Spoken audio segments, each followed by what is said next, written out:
Hi everyone, welcome back to my channel. Ambitious Shweta. So today's topic is how to make effective notes. So the first question is why note making is important. I mean her exam के preparation के लिए हमारे पास standard books available हैं. Even आज के time पे तो हमें रिवीजन मटेरियल्स भी मिल जाते हैं, क्विक बुक्स मिल जाते हैं. फिर नोट्स क्यों बनाना? तो नोट्स क्यों बनाना है ये मैं आपको बताती हूँ. स्टैंडर्ड बुक के साथ क्या प्रॉब्लम है और रिवीजन जो मटेरियल होते हैं उनके साथ क्या प्रॉब्लम है, इन चीज़ों पे बात करते हैं. तो जो स्टैंडर्ड बुक होता है वो बहुत ज़्यादा बल्कि होता है.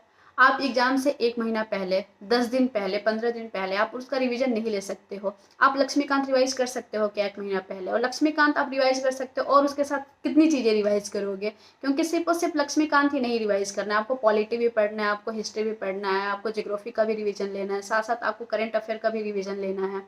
आपको बहुत सी चीज़ें पढ़नी होती हैं. आप कितनी सी चीज़ों का रिवीजन ले पाओगे? तो फिर हम स्विच कर सकते हैं रिवीजन मटेरियल पे. तो उसके साथ क्या इशू है? उसके साथ दिक्कत ये होता है कि रिवीजन जो मटेरियल होते हैं उसमें ये होता है कि बहुत सारे इन्फॉर्मेशन को कट कर दिया जाता है. हो सकता है उसमें ऐसे इन्फॉर्मेशन को कट कर दिया गया हो जो आपके लिए इम्पोर्टेंट हो, जो आपको ना याद हो रहा हो. और जो आपका नोट्स होता है उसमें दो इम्पॉर्टेंट चीज़ें होती हैं जो आप खुद बनाते हो. आप उसमें दो चीज़ें करते हो. एक तो आप उसमें वो चीज़ें मेंशन करते हो जो आपके एग्जाम के पर्सपेक्टिव से बहुत इंपॉर्टेंट है, और दूसरी आप उसमें वो चीज़ें नोट डाउन करते हो जो आपको याद नहीं हो, जिसमें सिर्फ और सिर्फ आपको पता होता है कि आपको कौन सी चीज़ें मेंशन करनी है और कौन सी चीज़ें कट करनी है, और कौन सी चीज़ें आपके एग्जाम के पर्सपेक्टिव से इम्पॉर्टेंट है और कौन सी चीज़ें इम्पॉर्टेंट नहीं है. तो इसलिए ये नोट्स बनाना बहुत इंपॉर्टेंट हो जाता है रिविजन के लिए. आपका अगर खुद का नोट्स है तो आप एग्ज़ाम से पहले आप उसका 5 से 6 बार भी रिवीजन ले सकते हो. जैसे मेरे पास ये नोट्स है, ये मेरा खुद का नोट्स है. तो मैंने एग्ज़ाम से पहले इसका बहुत रिवीजन लिया था, क्योंकि मुझे पता था. और दिमाग में एक साइकोलॉजी भी होती है. ये जो नोट्स है मेरा शॉर्ट नोट्स है. हिस्ट्री का मैंने 10 से 12 पेज में नोट्स बनाया हुआ है. तो मुझे लगता है कि मुझे सिर्फ और सिर्फ 12 पेज का ही रिवीजन लेना है. हिस्ट्री में मैं 12 पेज करूँगी और मेरे पूरी हिस्ट्री कंप्लीट हो जाएगी. तो इन रीजंस की वजह से नोट्स बनाना बहुत इंपॉर्टेंट हो जाता है. तो चलो अब इस पे बात करते हैं कि नोट्स बनाना कैसे है और हमारा नोट्स इफ़ेक्टिव कैसे बने. तो सबसे पहले हमें ये चीज़ें पता करनी होती हैं कि कौन सी चीज़ें रेलिवेंट है और कौन सी चीज़ें इरेलीवेंट हैं. नोट्स में मैंने जैसे पहले बताया कि दो ही चीज़ें होती हैं.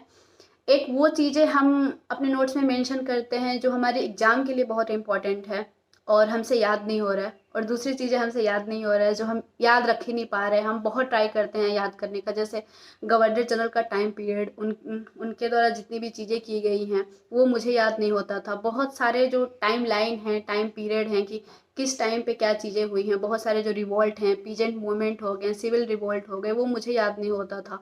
ऑर्गेनाइजेशंस का जो टाइम है, कहाँ पर हुआ है, किसने किया है, ये चीज़ें मुझे याद नहीं होती थी. जो हिस्ट्री की चीज़ें हैं ये नहीं याद होती थी. तो मैंने इसका नोट्स बनाया, और क्योंकि पता है कि ये क्वेश्चंस यहाँ से क्वेश्चंस आते ही आते हैं, तो नोट्स में हम वो चीज़ें मेंशन करते हैं जो बहुत इंपॉर्टेंट होता है, जो हमें पता है कि हमारे एग्जाम में पूछा ही जाएगा और हमें याद नहीं हो पा रहा है. ठीक है, तो चलो अभी स्टार्ट करते हैं कि हम अपना नोट्स बनाएं कैसे. फर्स्ट टाइम पढ़ करके आपको अपना नोट्स नहीं बनाना है. आपको फर्स्ट रीडिंग में अपना नोट्स नहीं बनाना है. आपको इवन फर्स्ट रीडिंग में आपको अपनी बुक भी हाईलाइट नहीं करनी होती है. आपने कम से कम आप 4 से 5 बार बुक को रीड कर लो. उसके बाद आपको अपना नोट्स भी बनाना है और बुक को भी हाईलाइट करना है, क्योंकि फर्स्ट और सेकेंड रीड में तो आपको पता ही नहीं चलता है क्या चीज़ें इंपॉर्टेंट है और क्या चीज़ें नहीं हैं. तो सबसे पहले आपको क्या करना है, आपको बुक को 4 से 5 बार पढ़ लेना है. आपने फर्स्ट रीडिंग ली, देन प्रीवियस ईयर देखा, आपको ये पता चल गया कि आप जो पढ़ रहे हो उसमें से कौन सी चीज़ें इंपॉर्टेंट हैं, क्या चीज़ें रेलिवेंट है और क्या चीज़ें इरेलीवेंट हैं, कहाँ से क्वेश्चंस आ रहे हैं और कहाँ से नहीं आ रहे हैं. फिर आपने उसका सेकेंड रीडिंग लिया, फिर आपने प्रीवियस ईयर देखा, फिर थर्ड रीडिंग लिया. इससे क्या होता है कि आपने 3 से 4 बार पढ़ लिया है, तो बहुत से ऐसे फैक्ट्स होते हैं जो आपको ईजिली याद हो जाते हैं. तो आपको उनको नोट्स में लिखने की कोई नीड नहीं है, क्योंकि आपको पता है कि वो आपको याद हो चुका है और वो आप एग्जाम में सही करके आ जाओगे.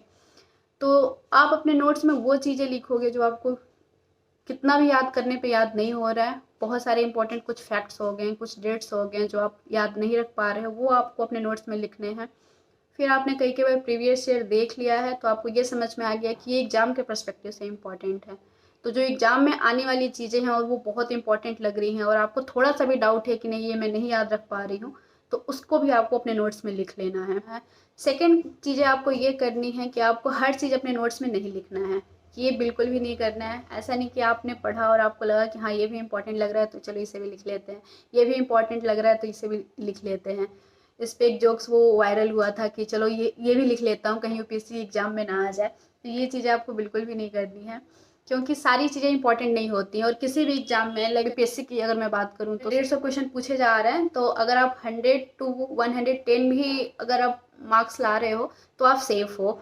आपको अगर आप 40 क्वेश्चन गलत भी कर रहे हो तो भी कोई दिक्कत नहीं है। तो किसी भी एग्जाम में आपको 100% क्वेश्चन नहीं सही करने होते हैं। तो अगर आप सिलेक्टेड भी पढ़ते हो तो आपका हो जाएगा। तो आपको पता होना चाहिए कि अगर आपने 4 टॉपिक पढ़ा है तो इन 4 टॉपिक से किसी एक से या 2 से क्वेश्चंस आने ही आने हैं। तो आपका नोट्स ऐसा होना चाहिए कि आपको इम्पॉर्टेंट चीज़ें पता होनी चाहिए, आपको इम्पॉर्टेंट टॉपिक्स पता होने चाहिए कि हाँ मैं अगर इससे करूँ तो इससे मेरे क्वेश्चंस आ ही जाएंगे। तो सबसे पहले आपको क्या करना है कि आपको फर्स्ट रीडिंग में नोट्स नहीं बनाने हैं। दूसरा आपको ये करना है कि आपको अपने नोट्स में सब कुछ नहीं लिख लेना है, नहीं तो फिर आप जहाँ से नोट्स बना रहे हो आपका नोट्स उससे भी ज़्यादा बल्कि हो जाता है और फिर वही सेम चीज़ें आपके साथ होंगी कि आप एग्ज़ाम से पहले उसका रिवीजन नहीं ले पाओगे। ठीक है। थर्ड चीज़ें आपको क्या करनी है, आपको प्रीवियस ईयर बहुत अच्छे से करना है। मैं घटना चक्र सॉल्व करती हूँ, तो क्योंकि मैं प्रिपरेशन कर रही हूँ यूपीएससी, बीपीएससी और यूपीपीसीएस का, तो उसके लिए मैं घटना चक्र सॉल्व करती हूँ। तो मैं इन तीनों एग्जाम पे मेरा ज़्यादातर फोकस होता है। तो मैं वहाँ से मुझे क्वेश्चंस पता चलते हैं कि ये क्वेश्चंस हैं। घटना चक्र में जो एक ही क्वेश्चन को बार बार रिपीट किया हुआ होता है, तो ये पता चल जाता है कि इस क्वेश्चन को कई कई एग्जाम में पूछा गया है, तो ये तो बहुत ही ज़्यादा इंपॉर्टेंट है। तो जो चीज़ें मुझे बहुत ज़्यादा इंपॉर्टेंट लगती हैं मैं उसको अपने नोट्स में लिख लेती हूँ। और कुछ ऐसे डेट्स हो गए, कुछ ऐसी चीज़ें हो गई जो मुझे याद नहीं हो रही हैं, ज्योग्राफी की कुछ चीज़ें हो गई, कुछ साइंस की चीज़ें हो गई जो मुझे याद नहीं हो रही हैं, मैं उनका कुछ शॉर्ट नोट्स बना लेती हूँ। और तीसरी चीज़ आपको ये करनी है कि आपको अपने नोट्स में डायग्राम, फ्लो चार्ट, इस टाइप की चीज़ें यूज़ करनी है। और जो आपका नोट्स होगा उसमें आपको ग्रामर और इसका ये नहीं देखना है कि आपको कंप्लीट सेंटेंस नहीं लिखना है। आपका नोट्स बिल्कुल भी शॉर्ट होना चाहिए। जैसे मेरे पास, मैं बिहारी स्पेशल की बात करूँ तो मैंने इस बुक से नोट्स बनाया था। तो ये रिवर के बारे में इतना सारा इंफॉर्मेशन है और प्रीवियस ईयर देख करके मुझे ये समझ में आया था कि क्वेश्चंस इन इस पूरे सेंटेंस से नहीं पूछा जाता, इस पूरे पैराग्राफ से नहीं पूछा जाता है। क्वेश्चंस कहाँ से आते हैं, सिर्फ और सिर्फ उसके ओरिजिन से, और वो कहाँ पे एंड करती है रिवर, सिर्फ और सिर्फ यहाँ से क्वेश्चंस आते हैं। तो मैंने उसके अकॉर्डिंग अपना ये नोट्स बनाया था कि इसका ओरिजिन कहाँ है। तो आप ऐसे टेबल बना सकते हो कि आपने ओरिजिन लिखा और आपने यहाँ पे एंड लिखा और आपने यहाँ पे सारा ही रिवर लिख दिया। इससे क्या होता है कि आप रिवीजन के लिए बहुत इजी हो जाता है। आप एक बार में सारे ही रिवर का रिवीजन ले लोगे कि हाँ ये इसका ओरिजिन पॉइंट ये है और इसका एंड पॉइंट ये है। तो इससे क्या होता है कि आप बहुत ज़्यादा जो एक्सेस वर्क है, जो ओवर वर्क है, उसको करने से आप बच जाते हो, आपका टाइम सेव होता है और आप वो अपना टाइम वहाँ पे यूटिलाइज कर पाते हो जहाँ पे उसकी नीड है। आप मल्टीपल रिवीजन ले सकते हो उन चीज़ों का जो आपके एग्जाम के लिए बहुत ज़्यादा इंपॉर्टेंट है। ये हो गई 3 चीज़ें। और जो चौथी चीज़ आपको करनी है वो ये करना है कि आपका जो नोट्स होना चाहिए वो कंसोलिडेट नोट्स होना चाहिए। मतलब जितने भी इंफॉर्मेशन है वो आपके एक जगह पे होना चाहिए। ऐसा नहीं है कि एक चीज़ आप यहाँ से पढ़ रहे हो फिर दूसरी इंफॉर्मेशन आपको नहीं मिल रही या फिर किसी और सोर्स का यूज़ कर रहे हो। आपके जितनी भी चीज़ें होनी चाहिए, आपको लग रहा है कि इस रिवर के बारे में या फिर इस पॉइंट के बारे में, इस चीज़ के बारे में मुझे ये चीज़ें पता होनी चाहिए, इस लोकेशन के बारे में मुझे इतना इन्फॉर्मेशन पता होना चाहिए, तो उस लोकेशन या उस रिवर के बारे में या फिर उस किसी भी पॉइंट के बारे में, प्रेसिडेंट हो गया, जैसे पॉलिटी में अगर हम प्रेसिडेंट की बात करें तो प्रेसिडेंट से कहाँ कहाँ से किस टाइप के क्वेश्चंस पूछे जाते हैं वो आपको पता होने चाहिए। और वो जिस टाइप के क्वेश्चंस पूछे जाते हैं उसके अकॉर्डिंग आप अपना पूरा नोट्स बना लोगे। ठीक है, क्योंकि आपको फिर किसी और सोर्स पे नहीं रिलाई करना पड़े, आप बस अपना नोट्स देखो और आपको सारी चीज़ें रिकॉल हो जाएं। तो चौथी ये चीज़ है कि आपका जो नोट्स होना चाहिए वो कंसोलिडेट नोट्स होना चाहिए। और पांचवी कौन सी चीज़ है, तो पांचवी है कि जो आपका नोट्स होना चाहिए उसमें आपको डायग्राम का यूज़ करना चाहिए।